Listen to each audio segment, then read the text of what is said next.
தொடர்ந்து இது குறித்து பேசுவதற்காக அரசியல் விமர்சகர் திரு ரவீந்திரன் துரைசாமி அவர்கள் நம்மோடு இணைந்திருக்கிறார். அவரிடம் பேசலாம். சார், இணைப்பில் வந்தமைக்கு நன்றி. பிரிந்திருக்கக்கூடிய அதிமுகவை பலப்படுத்தணும், பிரிந்தவர்கள் உன்னிணைய வேண்டும் அப்படிங்கிறது செங்கோட்டையன் அவருடைய பாயிண்டா இருக்கு. அதை தான் அவர் முன் வச்சு அதுக்கான கெடு விதித்தாரு. அதை முன்னெடுப்பது, அந்த மாதிரியான விஷயங்களை முன்னெடுக்க நானே முன்னின்று செயல்படுவேன் அப்படின்னு சொல்லியிருந்த நேரத்தில் பசும்பொன்னுக்கு போற வழியில முன்னாள் முதலமைச்சர் ஓபிஎஸோடு அவர் பயணம் மேற்கொண்டிருக்கிறாரு. இதன் மூலமா அவர் சொல்ல வரக்கூடிய மெசேஜ் என்ன? இதை நீங்க எப்படி பாக்குறீங்க?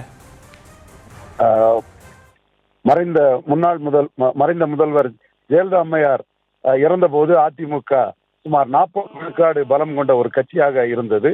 இன்று அதே கட்சி எடப்பாடி பழனிசாமி தலைமையில் 20 விழுக்காடு பலம் கொண்ட கட்சியாக சுருங்கிவிட்டது. காரணம், சசிகலாவையும் தினகரனையும் கட்சியை விட்டு நீக்கும் போது 7 விழுக்காடு செல்வாக்கை அந்த கட்சி இழந்தது.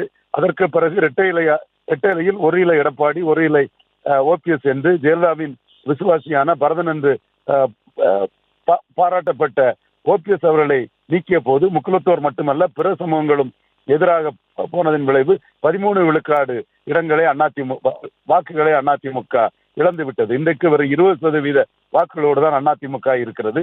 அதிலும் தென் மாவட்டத்தில் அந்த கட்சியின் நிலைமை மிக மோசமான ஒரு நிலைமை அடைந்துள்ளது. அதாவது நெல்லையில் டெபாசிட் இழந்துள்ளது. காரணம், ஓபிஎஸ் டிடிவியின் செல்வாக்கு. ராமநாதபுரத்தில் டெபாசிட் இழந்துள்ளது, தேனியில் டெபாசிட் இழந்துள்ளது. இந்த நிலையில் தென் மாவட்டத்தில் இந்த கட்சியை தூக்கி நிறுத்துவதே மிகவும் கடினம் என்ற சூழ்நிலை தான் இன்று நிலவுகிறது. எனவே இந்த கட்சியை மீண்டும் பழைய பொலிவோடு கொண்டு வர வேண்டும் என்றால் ஏதாவது ஒரு மாற்றம் இந்த கட்சியில் செய்தாக வேண்டும். பிரிந்தவர்கள் ஒன்றிணைந்தாக வேண்டும்.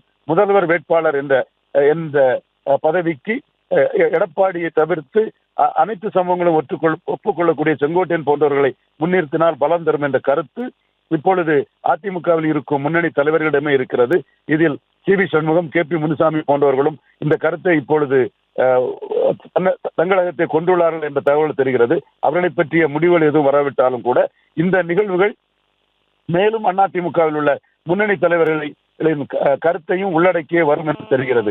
அதே வேளையில் எடப்பாடி பழனிசாமி 20% ஓட்டும் தன்னுடைய ஓட்டு, பிரதமரை முன்னிறுத்தாமல் தான் எடுத்த ஓட்டு என்ற நிலைப்பாட்டிலும் உறுதியாக இருக்கிறார்கள். அதிமுக மேலும் பலகீனம் அடைந்து வருவதற்கு சாட்சியாகவே இந்த நிகழ்வுகள் நடந்து கொண்டிருக்கின்றன.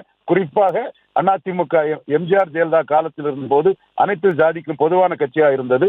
இப்பொழுது முக்குலத்தோர்கள் மத்தியில் மிகுந்த எதிர்ப்பை எடப்பாடி பழனிசாமிக்கு தேடி தந்துள்ள கட்சியாக சசிகலா நீக்கம், டிடிவி நீக்கம், எல்லாவற்றுக்கும் மேலாக ஓபிஎஸ் நீக்கம் இந்த ஓவிய விளக்கமாக திகழ்கிறது. எப்படி போக போறது என்பதை வரும் நாட்களில் நாம் உணர முடியும்.